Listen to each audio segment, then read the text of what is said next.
All right, hey folks, everything new under the sun. An update on the peace plan. We're getting close. The peace plan is going to come out very soon. Trump administration ready to present peace plan. Plan to solve Arab-Israeli conflict. Reportedly does not mention a two-state solution. So interesting there. I'm very interested to see what the actual peace plan will involve. Is it going to cut Israel in pieces by any stretch? And I believe it is. And I believe that ends up being the death knell for the United States as a world superpower. Because we need a couple of things to take place. We need the U.S. to be taken out of power, so they can't be. So when Israel is saved by God, people can't say, well, the U.S. did it. And we also need maybe even the degrading of the IDF, because when God intervenes in Gog Magog, the world is going to see that it's impossible that any military could have done it, and they will recognize the name of Jesus. They will recognize God has intervened in that particular case. And so the Bible does say those who cut Israel in pieces will be cut in pieces themselves. And we know that U.S. is not in end-time Bible prophecy, named specifically. So they must have gone somewhere. They must have lost power somehow. They must have lost status. And it could very well be initiated by this peace plan here, the attempt to split up Israel. But let's see what it says here. The administration is finishing up its Middle East peace plan and intends to make it public soon, the New York Times reported. The White House must now figure out how to present the plan so it's not immediately rejected by the Palestinian Authority. The unnamed senior aide to Donald Trump compared the plan to Waze, the Israeli-developed traffic navigation software. According to the report, officials said the plan does not have a set of guiding principles. It gives outlines of a peace plan and leaves the Israelis and Palestinian Authority to fill in the details. I don't know how that's going to actually work. Because we know when the Antichrist comes, he's going to enforce a peace plan. He's not going to let them decide. He's just going to go ahead and enforce something that was already on the table. One of the peace initiatives, one of the peace plans. Also, they said the plan also does not specifically call for a two-state solution as a goal, nor for a fair and just solution. Palestinian Arab refugees and their descendants, though it will offer suggestions on both points. So I have no idea what real peace this puts forth, or what real ideas and plans and directions this puts forth. Apparently not a lot. The aide told the Times that the document proposes solutions to all the key disputes: borders, security, refugees, and the state of Jerusalem. The Palestinian Authority has said it will not consider the U.S. proposed peace plan due to anger over Trump's announcement recognizing Jerusalem. But I think it was it John Holler that said it? No, I think it was J.D. Farag who suggested that. Well, the idea is that Arabs play hardball.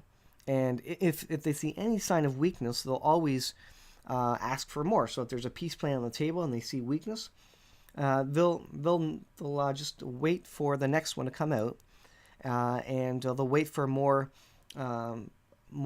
provisions, more parts of it, more caving on behalf of the other side because they see weakness. When they see strength, like strength in Donald Trump about moving the embassy, they see, we can't wait any longer. We can't wait for more concessions. We better take what we can get now, and this is because the West, Trump specifically, has shown signs of strength. So they understand how to deal with a strong country and signs of strength. They don't know. They know how to deal with a weak country. They'll just keep putting off peace and rejecting peace until they get a better and better deal because they have all the time in the world, because all they see is weakness in the country that they're dealing with.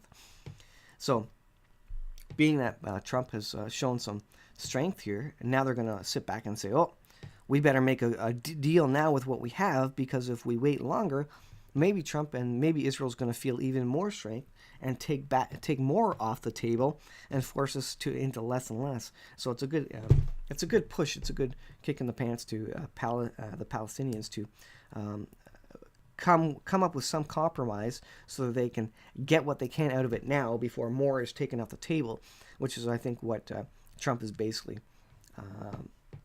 threatening to do here.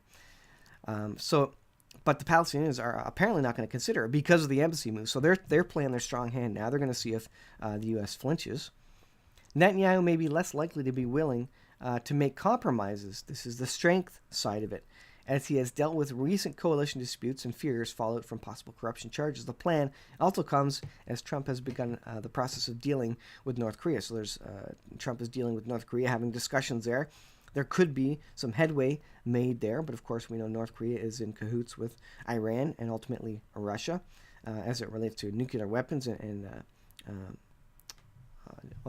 war support agreements there, mutual defense agreements.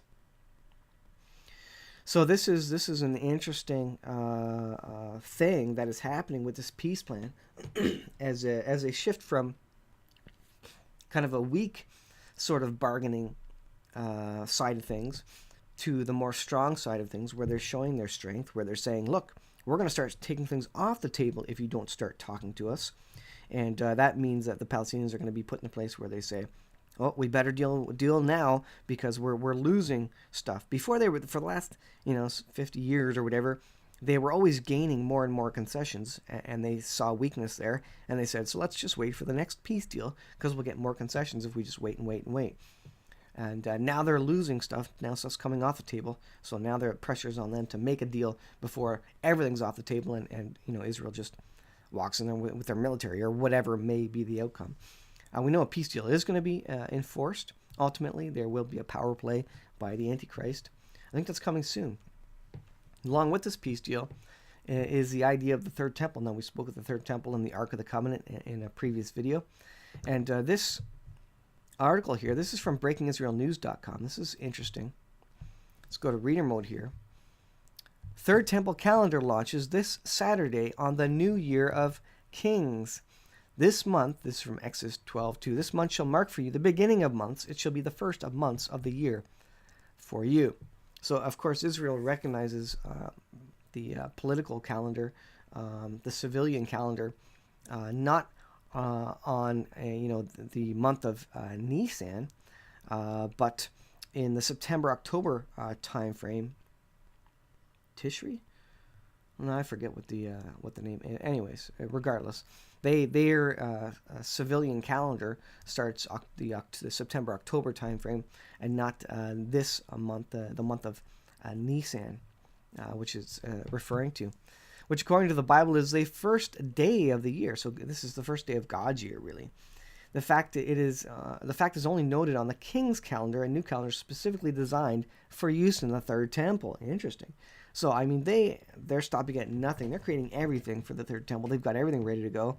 All we need to see is the Ark of the Covenant dusted off, and we're ready to go.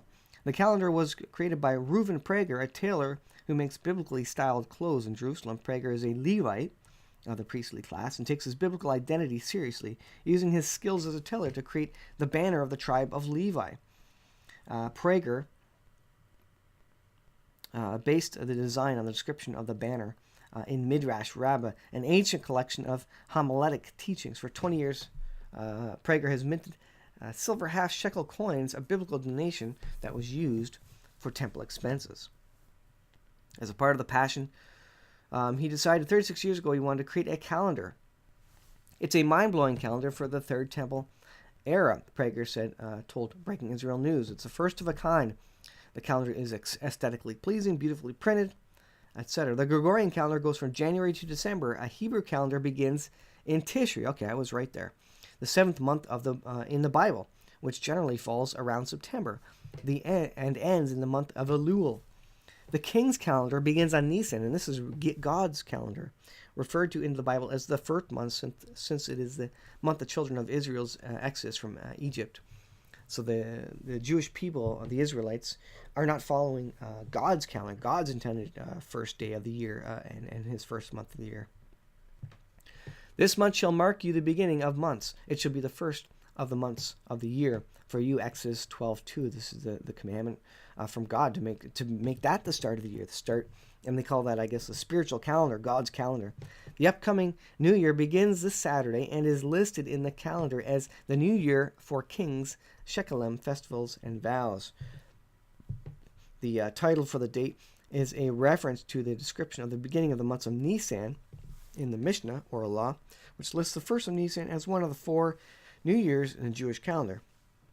The king's calendar tracks all the activities that took place in the first and second temples, and which will be performed again when the third temple is built. I'm going to stop there. This is very prophetically significant. The calendar that comes out, now they have God's calendar.